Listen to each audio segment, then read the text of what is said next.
All right, everybody, welcome to today's webinar on women's health.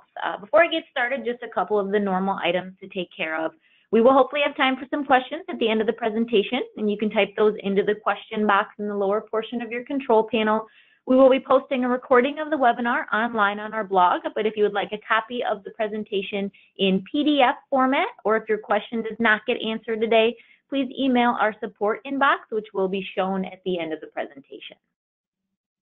All right, here is our agenda for today.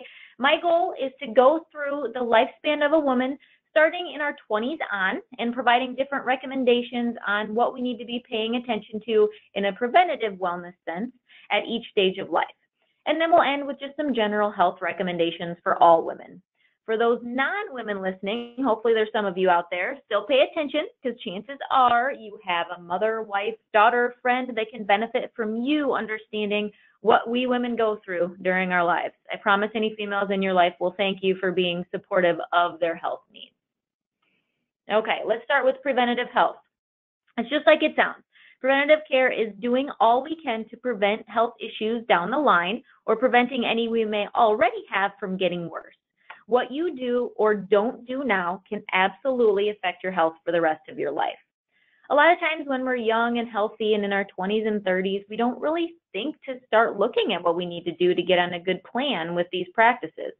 But this time frame is when we start to get to know our body so we can know and recognize changes, or our doctor can recognize changes that may be cause for concern if we start seeing them regularly now.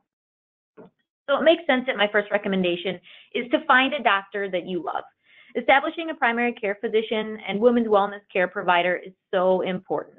It allows you to build that relationship, which will allow you to feel comfortable voicing any concerns you may have with your personal health. I know that's a big barrier out there for a lot of us.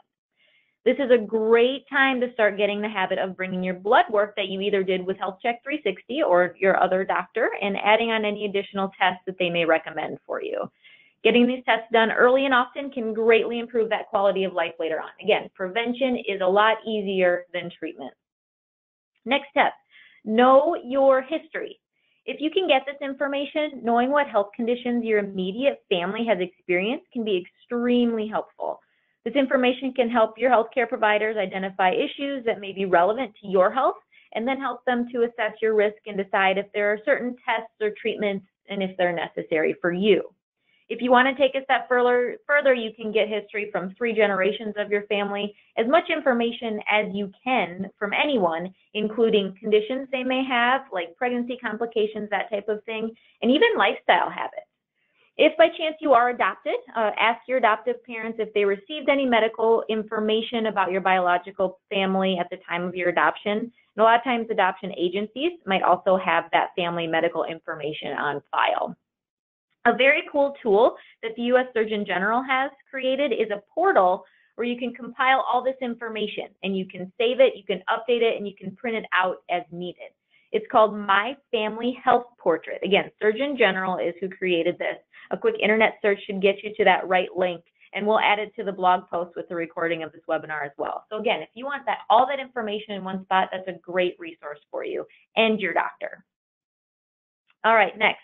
Get in the habit in your 20s and 30s, hopefully 20s more so than 30s, of doing a monthly breast self-exam. This can be a tool in early detection of breast cancer, and it just makes you familiar with what your breast feels like so you can understand what's normal for you and what's not, and you can easily detect changes over time. It's recommended to do it at the same time every month, ideally a few days after your period ends. If you're regular, then just choose a day that will be easy for you to remember or put a reminder on your calendar.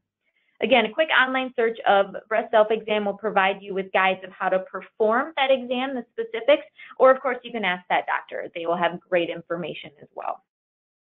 But just a couple things to think about what you're looking for. Again, chat with your doctor, but a few examples of changes to be on the lookout for: hard lumps or knots, specifically near the armpit, changes in the way your breast feels, including thickening or prominent fullness that's different from the tissue around it, new bulges, ridges, dimples in the skin, redness, warmth, swelling, abnormal pain outside of normal period pain, rashes, itches, discharge, things like that. You know your body best. So if you feel like something is different, get it checked out. Again, that's a theme here. We need to communicate. We need to talk more about our issues with our doctors specifically. All right, gynecological exams and pap smears. It's recommended that women begin getting pap smears at age 21 or when you're sexually active. This test is specifically to look for cervical cancer, and it will take cells from your cervix. That's how it tests it. Right now, the recommendation is every 3 years, but you and your doctor can discuss how often you do these. Starting at age 30, the recommendation is every 3 to 5 years if your normal tests and results are negative for the pap smear and for HPV, which is that human papilloma virus. So again, chat with your doctor. Everyone's going to be different with your history as far as what recommendations and how often you should get checked. But again, regularly getting checked is the best preventative thing that you can do. And then last tip for you ladies that are still nice and young, 20s and 30s, for preventing health issues in the future, quit those bad habits now. Things like smoking, drinking in excess, which is considered over 7 drinks a week for a woman, not getting enough sleep, using tanning beds or baking in the sun, not wearing a seatbelt, using any type of drug. These are just to name a few. These things are going to increase your risk, needlessly increase your risk for things like cancer, heart disease, unintentional injuries, which are the leading cause of death for young women, according to the CDC or the Centers of Disease Control. So there's definitely things that we can do. We're not only trying to prevent issues that we don't know going on, we want to prevent those issues that we can control. If you have specific questions or want to chat more about these areas, please chat with your doctor or feel free to contact us. We'd love to chat with you too as a health coach. Okay, next, preventative tips, women in your 40s and 50s. Mammograms are the big one at this age. For those of you who don't know, a mammogram is just an x-ray of the breast. It's a screening tool used to detect and diagnose breast cancer. So it kind of goes along with those self-breast exams that you should already be doing. This is just a little bit more intensive of a screening. The American Cancer Society recommends that women begin having annual screenings at age 45. If you have a family history or a personal history, your doctor will most likely recommend beginning them sooner or using other screening methods to just test further. If you're over 55, you can continue to get yearly exams, or if you wish, every 2 years if previous tests have come out clear. Of course, discuss that specific history with your doctor as well. Colorectal screenings. The American Cancer Society recommends beginning these screenings at age 45 and then continuing as your doctor recommends until age 75 if you're in good health.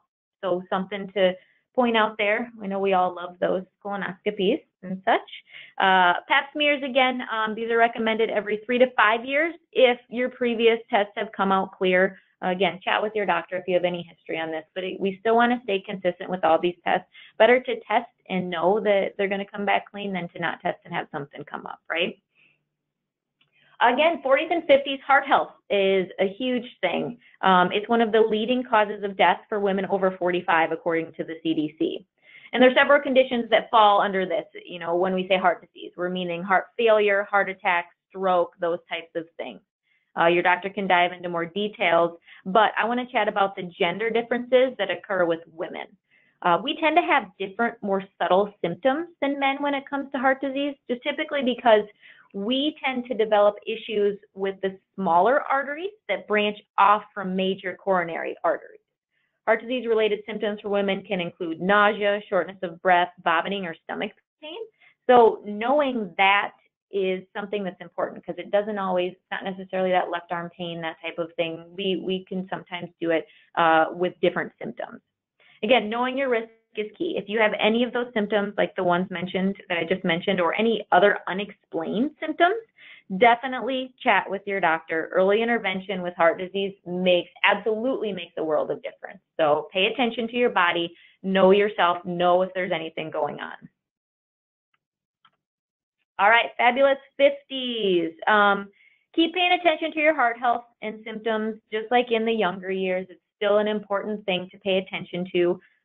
If you're over 65, you may no longer need a pap smear test, so just chat with your doctor to determine your needs on that. One thing to note, smokers, If you happen to be a smoker between the age of 55 to 74, who if you currently smoke, or if you have quit in the past 15 years, but you smoked a large amount, 1 pack a day for 30 years or 2 packs a day for 15 years, that's what they consider a large history there. It's recommended that you get a lung cancer screening every year just as a preventative measure. So keep that in mind if you're a smoker, even if you've quit. We know your risks obviously go down, but we still want to pay attention because there might still be something that pops up for you. Bone health. This is a big one as we get older. Most of us know that women are at a greater risk for bone issues as we get older, especially after menopause. A bone density test can diagnose osteoporosis before you have an issue like a broken bone. And just like the name sounds, it just is an x-ray. It just helps to determine the density of your bones and estimates your chance of breaking a bone. It's recommended for women over 65 if you have, 65, or if you've broken a bone at around age 50 or around there. And again, postmenopausal women, if you already have some risk factors, they may want to do that as well. So to touch on menopause just for a quick second here, by definition, menopause is when you stop having your period for more than a year. Now, there's nothing we can do to prevent menopause, so there's no prevention here, unfortunately, but it is a fact of life, but just some information on it to prevent some of the symptoms, hopefully. On average, women stop having their period between the ages of 45 to 55, but depending on history, this can vary a ton. Perimenopause is that period prior to going through menopause where your body starts transitioning, hormone production starts changing, ovaries start to drop, those types of things. This is when you start to feel those symptoms typically with the change, quote unquote, as it's called. The most common thing that people get is going to be hot flashes. About 75% of women will get hot flashes during this time. So just some tips for managing those specifically. First, pay attention to your triggers. Caffeine, alcohol, stress, that's a big one, spicy food, and then obviously being in an area that's warmer are going to be main triggers for this. So obviously these are things that you're going to want to avoid if possible or lower. Again, small steps. Also, keeping a fan at home at work, dressing in layers can help if you feel more comfortable when you do have a hot flash, if you want to take off that sweater. But eating healthy, exercising regularly, that is a huge factor, and I promise it's a great help. You may not know that you're doing better than you would have, but I promise it will help if you stay healthy and pay attention to your health. Now, unfortunately, with the decline in estrogen that happens during menopause, there is an increased risk for osteoporosis, heart disease, and weight gain. But again, here's where that prevention comes in. If you practice healthy habits all the way through life, you can help build up your bone health and heart health, muscle mass before you get to that point, making menopause a lot less stressful on you physically and also mentally. So again, start now if you're younger, even if you're not, even if you're at that age. If you start now, you can still make some great changes. All right, before I jump into just some general health and wellness tips, I want to take a little side street and talk about an area that typically occurs in our 20s and 30s, but that's becoming more common in older women, and that's reproductive health. So, quick note, menstruation first. Some women are extremely regular, some are not. The key is knowing what's normal for you, like everything else. It absolutely is unique to the individual. Things like weight fluctuations, travel, emotions, medication, can all have an effect on your cycle. Again, know what's normal for you and address any changes with that doctor. Another common concern is painful periods. Cramping, we know is a normal symptom, but if it is to the point where it's interfering in your day and causing you to miss work or school or wherever you're at, please, please, please bring it up to your medical provider because there are options available, and then they can help check and see if there's any underlying issues that may be going on there. If it's not normal, if it's interfering in your daily life, there's probably something else that we can do to help, or that your doctor can do to help. One thing I want everyone to take note of here, many women are afraid to talk about issues with female health. This can lead to women and girls feeling too uncomfortable to talk about possible concerns or issues they're having, and then those issues are not being addressed. I highly, highly encourage you to talk with the women that you are close to, mothers, daughters, sisters, friends, whomever you trust. This can put you at ease with concerns you may have and find support. You may find that you've got a bunch of friends or family members that are dealing with the same issues and it's just a genetic thing, or there might be something that's going on that you want to get checked out. Mothers or fathers, if you're the main caregiver, this is especially important for your young girls because if you can grow up being comfortable talking about health concerns, they're going to be more likely to seek help when something may be wrong. All right, next phase, ready for baby. If you're in your 20s and are ready to have a baby, there's typically no big concerns to be aware of. Even if you aren't trying to get pregnant right now, taking a folate supplement during this time frame is really one of the main recommendations you'll hear. And I don't have time to discuss all of the nutrients and things like that for prenatal health, but you will get a lot of information from your doctor on nutrition, exercise, stress, and sleep. And again, we have many webinars on healthy eating and exercise for everyone, so before baby comes, so please take a look on our blog. But more and more, we are seeing families starting later in life, which can lead to concerns about infertility specifically. Now, there is a simple test that can be done to estimate a woman's egg supply, which is a good starting point for making decisions in regard to your family planning. If you're considering any type of fertility treatment, which can be pretty pricey, there are resources available to help cover those costs. Insurance coverage is going to vary widely, we know that, but some companies are now covering some of those costs associated with fertility treatment, which is fantastic. And there's also other organizations out there providing support, education, and financial resources to help those that may need some additional help conceiving. Resolve.org is just one of those resources to take a look at if you're in that boat. All right, last one, cover your ears, guys, if you don't want to talk about this. Kegel, however you want to say it, Kegel exercises. These are basically just clench and release exercises to strengthen our pelvic floor muscles, which support the uterus, the bladder, the small intestine, and the rectum. These muscles weaken over time for various reasons. The main one's going to be pregnancy early on in life. And then having a baby. Aging and weight gain can also have cause concerns for that pelvic floor. If these muscles do grow weak, it's going to lead to, the biggest symptom is going to be urinary incontinence, which is just loss of bladder control. We don't want that, right? So if you have a baby, have any changes with weight gain, or even getting older, you need to do these exercises regularly, but especially if you've had children. Now, if there are men out there that haven't been scared away yet, you can actually benefit from Kegel exercises as well. Studies have shown that men who have concerns with bladder control or sexual dysfunction can benefit by strengthening their pelvic floor muscles as well. If you need help figuring out how to do these, quick online search can provide you with some sites with easy how-to guides. And again, chat with your doctor on this. But the best part is this is something that can be done anywhere, anytime.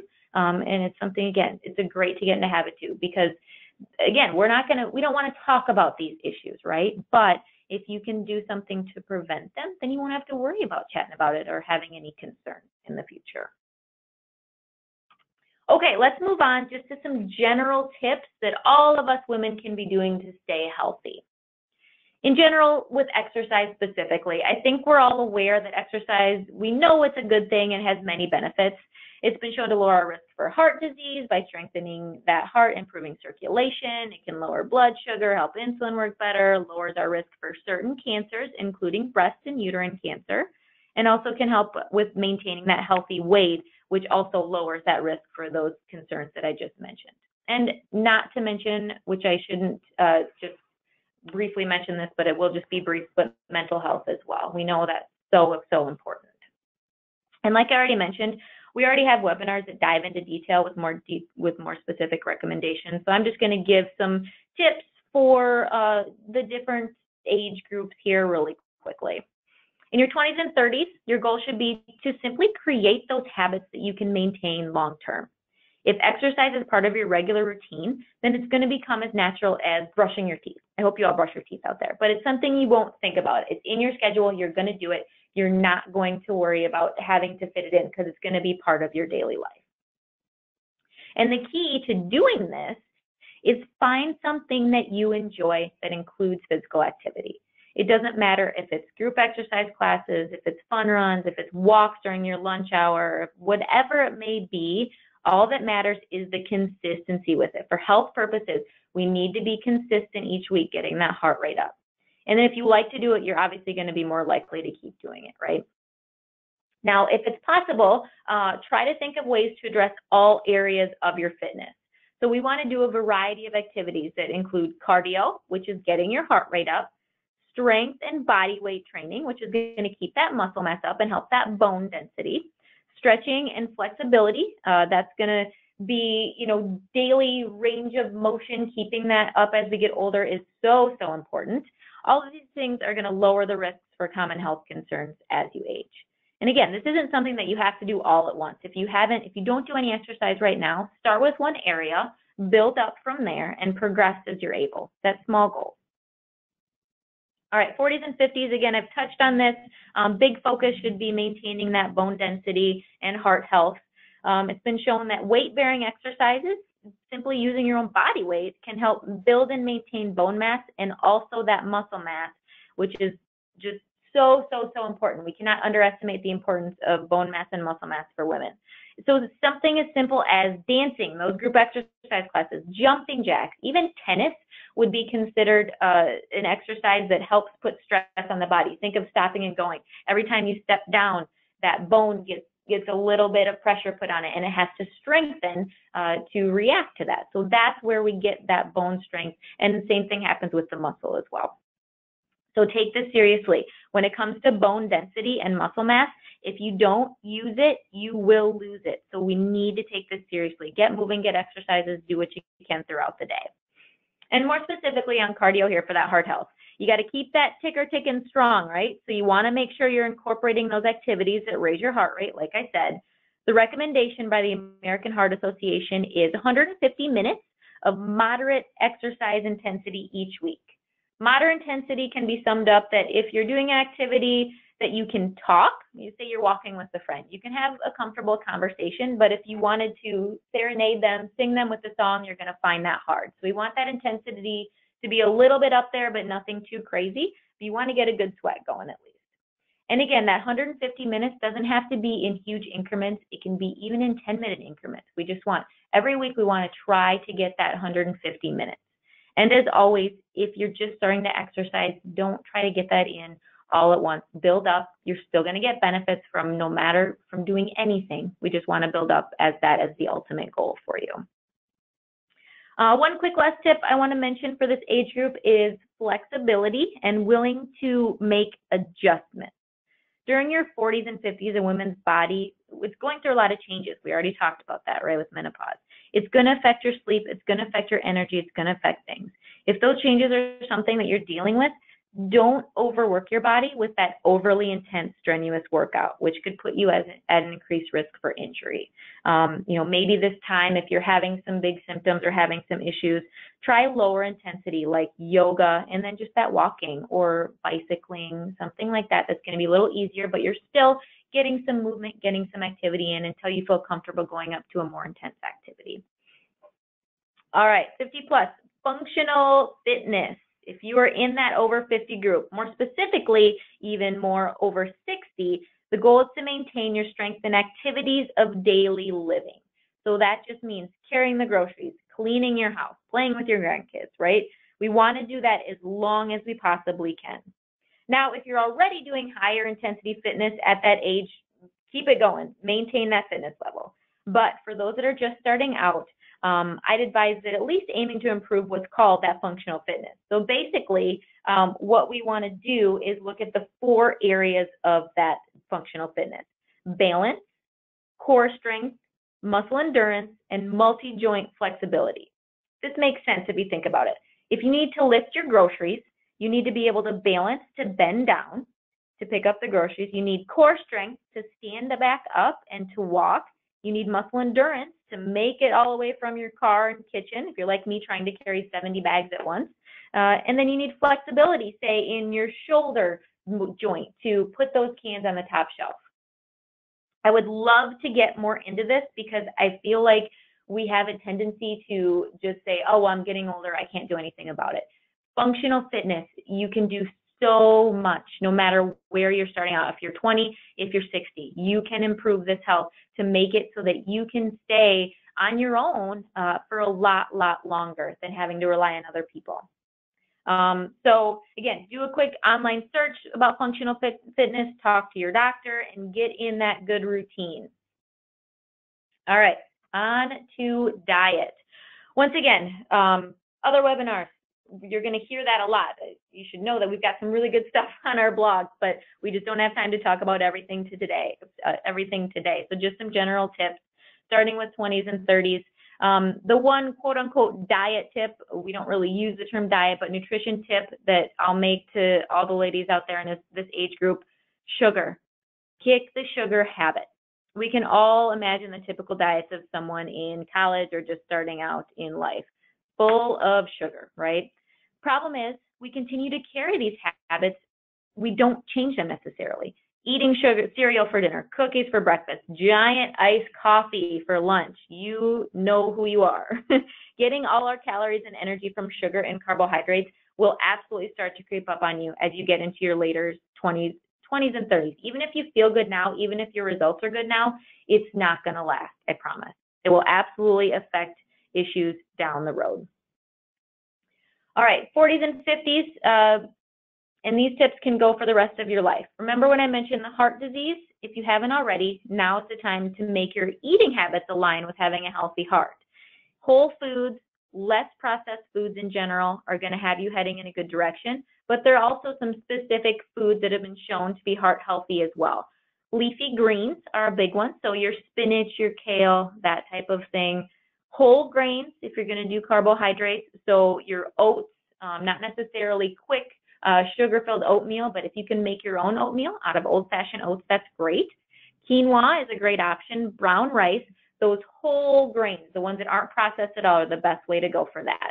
And then other things like berries, avocados, and fatty fish with those healthy omega-3 fats, tomatoes, olive oil, almonds. So they're just a few options for heart-healthy foods that you need to start getting in. Well, anytime, but especially when we're talking about heart health, which we know hits a big level on that 40 and 50-year-old.